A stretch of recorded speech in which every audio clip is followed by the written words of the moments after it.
This is the 6x6x6 starter base challenge. Now let's just start with the parameters. Technically it is 6x6x7, but I don't count the flooring as inside the parameters.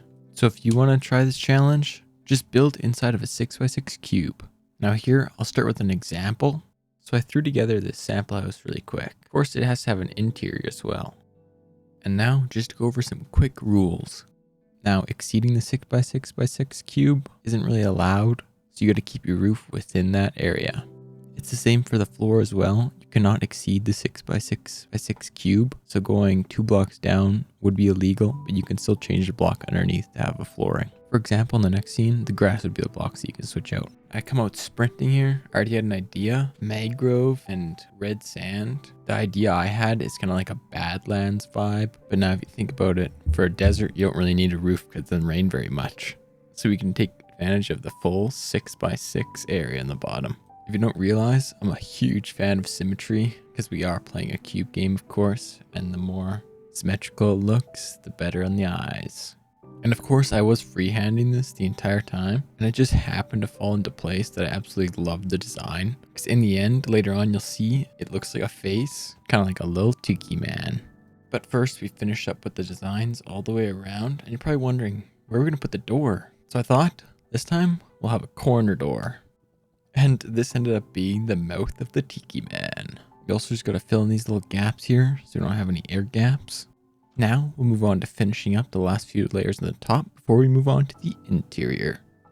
I threw in a couple designs here and there with the chiseled red sandstone, but other than that, threw a couple red sandstone slabs on the corners as well.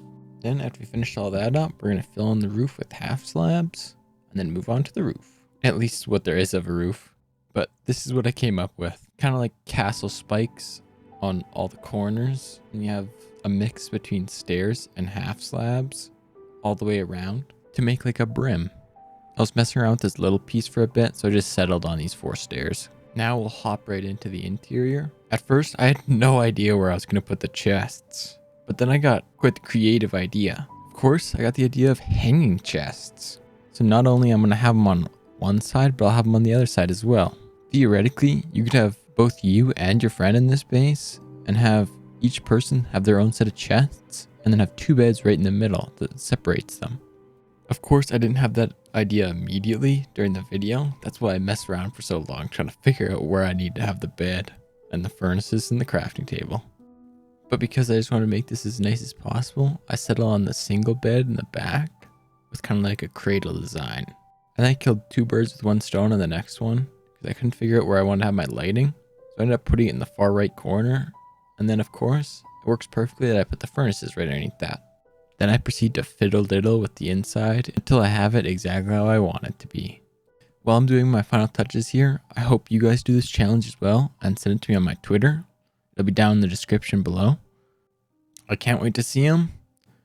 And if you want, comment below what size I should do next, like 7x7x7 or so on, because I'll be watching out for your comments. So whoever picks the first one will decide what I'm doing next. But for now, I'm not doing any larger than 10x10x10. Unless this video gets 1,000 likes, then I'll consider making them absolutely huge. But other than that, subscribe. I hope to see you around, and I hope you have a wonderful day.